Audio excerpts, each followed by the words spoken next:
Hey guys, I haven't done like a favorites and fails video in a very long time, so I thought I would do one today. I kind of want to film more videos this week because I think everybody's going a little bit crazy having to be stuck at home all the time. So I figured I would do this because I do have some stuff I want to talk about and I haven't done this in a while. I feel like I haven't done like a sit down product related video in a while, so this is what it's going to be. And I'm filming down here. I haven't filmed down here in a while because Aiden is home, of course, and it's making a lot of noise upstairs, so I just figured it would be better if I filmed down here today. So I think I'll save the fails for the end. Truck going by. There's only two, but I want to talk about them in depth here. So if you keep hearing him, I can't do anything about that. The first thing is this bleach that I used for my hair. It is Schwarzkopf, I believe is how this is pronounced. It's called Blonde Me Bond Reinforcing Premium Lightening 9 Plus Dust Free Powder. That is a mouthful, but this is seriously the best bleach I have ever used. It actually, like, I know you're not supposed to be sniffing bleach, but it smells good in the container and everything, which is, I can't open it, which is really weird because, like, it's bleach, but it has a nice scent to it. And it's just, it looks like that.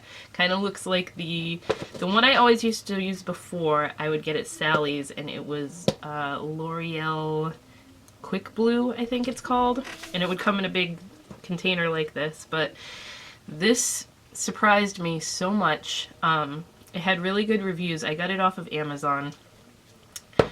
Because I dye my hair black, in case you don't know. My hair is naturally like a medium brownish color, and so when I wanted to do the underside of my hair, this is not like a good representation of it right now because like all the pink washed out and it just looks blah, but it got it so light in like 20 minutes. It lightened it up enough so that I could put fun colors in my hair again, and that was putting it over black hair dye, which I'd never do that, and I was very, like, skeptical of whether or not it was going to even lighten my hair at all. Like, I figured I would rinse it out and it would still be brown, and I'd have to do it a couple more times to get it blonde. But this worked insanely well. Like, I totally recommend this. I don't think it was that much. Let me check what I paid for it. It was $19.99 for this. This is a 15.8 ounce container of it, and like I've used it twice and have not even really made a dent in it. So I don't know if you can give all the credit to the bleach or the developer. I got the developer that goes with this just because I figured may as well use the same brand for both, and it's just, I like them both, so I didn't grab the developer, but if you use the bleach, I highly recommend the developer that goes with it. Same name, Schwarzkopf Blonde Me. So the next thing on my list of favorites, I'll just go in the order that I wrote them down. I made a little list last night of stuff I wanted to talk about. The Jeffree Star Bloodlust palette. The only thing I do not like about this is that the packaging is getting so dirty. Like, any little eyeshadow flakes or anything that fall on this while you're doing your makeup, it's like, it doesn't want to come off because of this velvety texture that it has. But the palette as a whole, I love it so much. The colors are all awesome. I have been using... the ones I've probably been using the most are Take the Crown. I like using this one all over my lid. I also like using the Beauty Sleep one all over the lid. And then this Royal Pain one has been my go-to crease color. And I've even been using the Dungeon one as eyeliner, like just smoky, smeary eyeliner. But I really like all the colors in here. Only one I haven't touched that much is the Vile Serpent one, because I like... the blue-green ones tend to not look good on me. But I've really been enjoying this palette, and pretty much this has been one of the only ones I've been using, except for the other one I'm going to talk about, which is, I guess I'll just go into that one, the ColourPop Pretty Guardian Sailor Moon palette. I always try to get this to do it on camera and it doesn't show up good, but this has been a recent fave of mine. I'm kind of making a mess of the palette itself, but I really like the silver crystal color. Been using that all over my lid a lot. And then I'll go back and forth between these three as like a crease slash outer corner.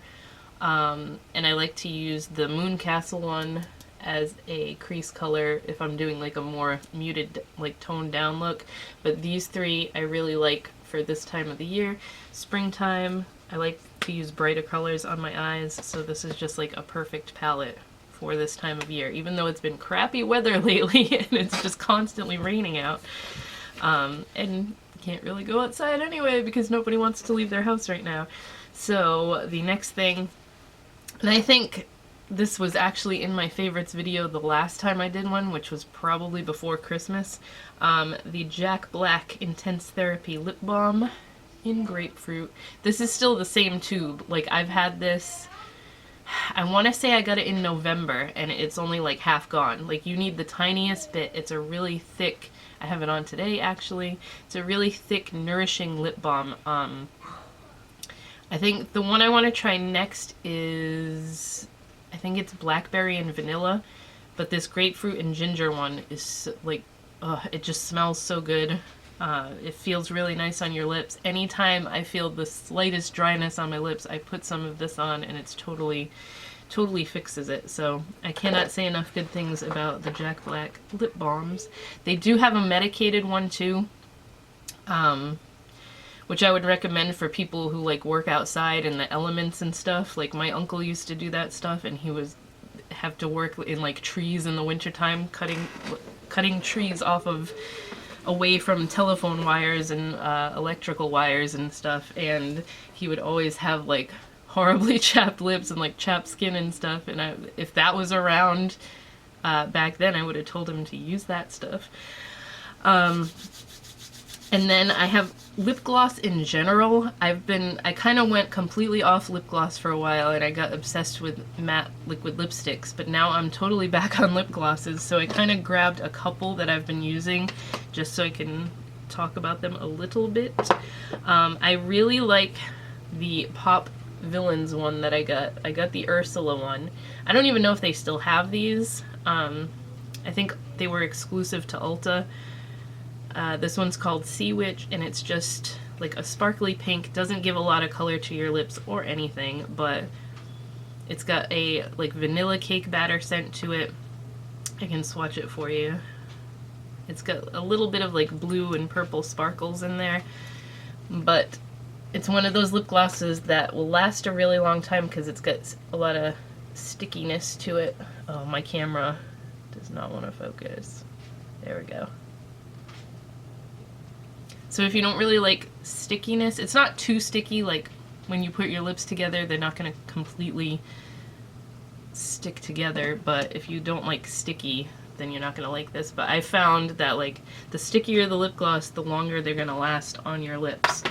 And then that brings me to this one. This is also a Disney one, but this is from ColourPop, the Disney Villains collection. This was the Sad But True one, so also their I can't talk. This was their Ursula one. And this one also has a vanilla-ish scent to it. It's not as like cake battery as the Pop one. This is just a clear with a tint of like blue when the light hits it, so you can use it over lipsticks to get more of that bluish effect. This one is not sticky at all, but I like that it's got a little tiny brush applicator. I just really like it when lip glosses have this kind of applicator because I feel like you have more control with it. But I really like this one. Just doesn't last as long as the stickier one. And then my favorite one that I've been using constantly because it's just a clear gloss is the Jeffree Star and Shane Dawson gloss. Since I like this one so much, I'm really considering getting one of the other Jeffree Star lip glosses, but this one is root beer scented. It's kind of not straight up root beer. To me, I smell like vanilla-ish root beer. but this is just a clear gloss. This one is not sticky at all. It feels really nice on your lips, like super slick and moisturizing. But out of the three I just showed you, this one probably lasts the least amount of time. I don't know if it's just because it's a clear one.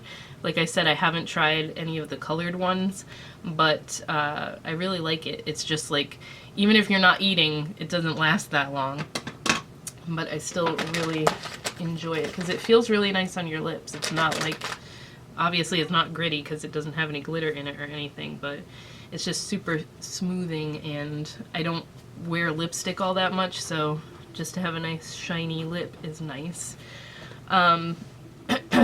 Then, let's see, this highlighter, the ColourPop You're a Catch. I believe this came out with like the Blush Crush palette and that other one that came out. I don't remember the other name of it, but this is a huge highlighter.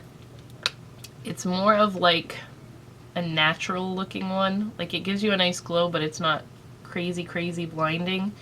It's a champagne-y color. It's got a giant mirror. And I feel like this is going to last me forever because it's so huge. But it's really pretty. I will show you. See, it's not like crazy. It doesn't have glitter in it or anything. It's just a nice champagne highlighter. I'm a sucker for friggin' champagne highlighters. And like, you can get it, it's more intense if you apply it with your finger, but if you're just applying it with a brush, it's not as, like, it can be an everyday highlighter. And then the last thing, oh, I didn't even grab it. Let me go grab it. This was actually a free sample that Beautylish sent me when I got the, I think it was when I ordered the Conspiracy palette and like all the Shane and Jeffree stuff. But I'm gonna get the full size of this because this is almost empty. This is Good Molecules Instant Cleansing Balm. So it's a makeup remover. It is just a white, creamy, there's hardly anything left in here, but it was just a white cream. Doesn't really have a scent to it. Kind of just smells clean. But this stuff takes off, like, I had bought waterproof mascara by accident, which I hate waterproof mascara because there's like, it's so hard to take it off even with makeup remover. This stuff takes it off no problem. Like, it just melts any eye makeup that you have on. So I want to get the full size of this because I really, it's rare that I fall in love with a sample like this and want to go buy the full thing. So I think the full size is like 18, so it makes it cheaper than the one that I was using that I'm also out of, which was the, what? I was using the I Do Care something balm. It was a makeup removing balm, but that one was like $22 or something like that. So this is a little bit cheaper. I'm just gonna order the full size of that. Now we're gonna go on to the fails. So there's only two, but I'm gonna talk about them a little bit. The first one is this face cleanser. It's from Fourth Ray Beauty, which is like the skincare line that's sold on ColourPop's website. It's called Clean Slate Foaming Exfoliator. So the reason I got this one, it is a powder. I don't know if I'm going to be able to show you. It's a white powder that you put in your hands and you kind of just put a little water to get it to foam up. First thing I don't like about it is it's got an incredibly like planty medicinal scent. It's very overpowering. Like, I've had stuff from Lush before that kind of smells like this, but this is like, this takes the cake. It's just like, ugh. But I wanted to give it a try. It does like foam up and it exfoliates nicely because it's got little granules in there. But I noticed, like, the day after I started using it, I started getting little tiny blackheads all over my chin, and I never get blackheads like anywhere other than a few on my nose every now and then. And I knew it was this because this was the only new thing I started using. So I haven't used it. It's like not worth it to me to give my face a bunch of blackheads. Pharmacy Beauty makes a cleanser like this that I'm trying to use up right now, that I really like. It foams up more than that one. It exfoliates the same, and it doesn't really have a scent to it, so it's like, and it doesn't like break me out anywhere, so I'm gonna stick to the pharmacy one for now.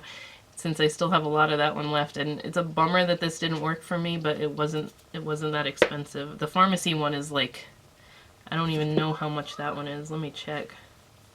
You know what? I can't even find it anymore, so I don't think Pharmacy makes that one anymore. That kind of sucks because I really like that one. I had it for a while and I hadn't been using it, so I'm trying to use it up. It's probably expired. And then the other thing that was a fail for me this month was this Uberlifts Bond Sustainer in Fuchsia Hibiscus. So my mistake with this was not really reading about it. Like, I saw an Instagram ad and I was like, ooh, a new hair dye, I'll try that. So it's not that it doesn't work, it's just I don't think that for $20 for this little bottle, it's worth it. So basically what you're supposed to do with this, as you can see, since I used this, I've only washed my hair 3 times and there's no pink left in it. See how, like, I did blue, which was another brand. The blue is Bedhead. But all the rest of this hair that is light was pink. Or I tried to make it pink. So, see, there's still a little bit there. That was this. What I didn't read about it was every time before you wash your hair, you're supposed to put this in again, leave it in for 20 minutes, and each time it's going to intensify the color, which I haven't done, but I don't think that for how much I'm going to go through of this, that's not even good English. For how much of this I'm going to go through doing that, I'd rather just use a hair dye. Like the Arctic Fox one that I was using makes my hair still feel soft like this. Like, my hair doesn't feel damaged or anything using this, but for $20 for a not even 4-ounce bottle, this is only 3.7 ounces. I'm gonna go through so much of this if I have to dye my hair with it every single time I wash my hair. So it's just not worth it to me. How's the scent? The scent is just like kind of generic shampoo smelling. It was easy to work with and easy to apply and everything. It didn't really stain my fingers because I accidentally got it on my hand when I took my gloves off, which should have been my first little inkling that this wasn't gonna dye my hair very bright, because usually a really good hair dye is gonna stain the crap out of your hand, and this one did not. That's my chair, I'm not farting.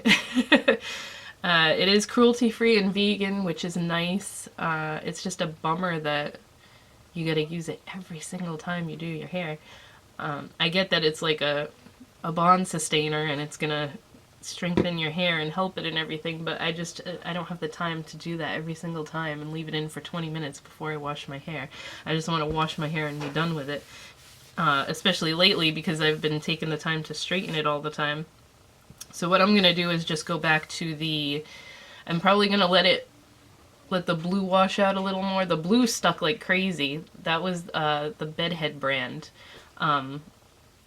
But once I get it to lighten up a little bit more, I'm just gonna go back to the Wrath color from Arctic Fox, which is the one I was using that was like almost red, but it was kind of like a bright pinky red that I had a few months ago. Just gonna go back to that because I really liked that color. And I thought that this one, like in the bottle and everything, it looks very close to that color. It's a little bit more of a muted pink, but I'm sure if I follow the directions and keep putting this in every time I do my hair, leave it in for 20 minutes, it would be a brighter pink, but it's just gonna be a waste of money and a waste of time to do that when I can just use hair dye, like regular Arctic Fox hair dye. So those were my favorites and 2 fails for, I'm not even going to say the month, I'm going to say just as of recently, because I don't do these monthly anymore. I'll just do them when I have a bunch of stuff that I want to sit and talk about. So I hope you guys enjoyed this. Have you tried any of these things I talked about, especially these 2? I'm curious because I want to know if anybody's used this and like stuck with it and ended up with like really bright results from it. But it's just if it was a bigger bottle, I would probably keep up with it. But to me, this is just like using like a colored shampoo and conditioner type treatment to keep your hair color bright. It's not really, this might be something that I'll use in conjunction with a pink hair dye, so that like say I dye my hair the Wrath color and then I'll use this as like a conditioner or whatever. I don't know. I won't let it go to waste, obviously, but I'll figure out something to do with it. Anyway, I will talk to you guys in my next video.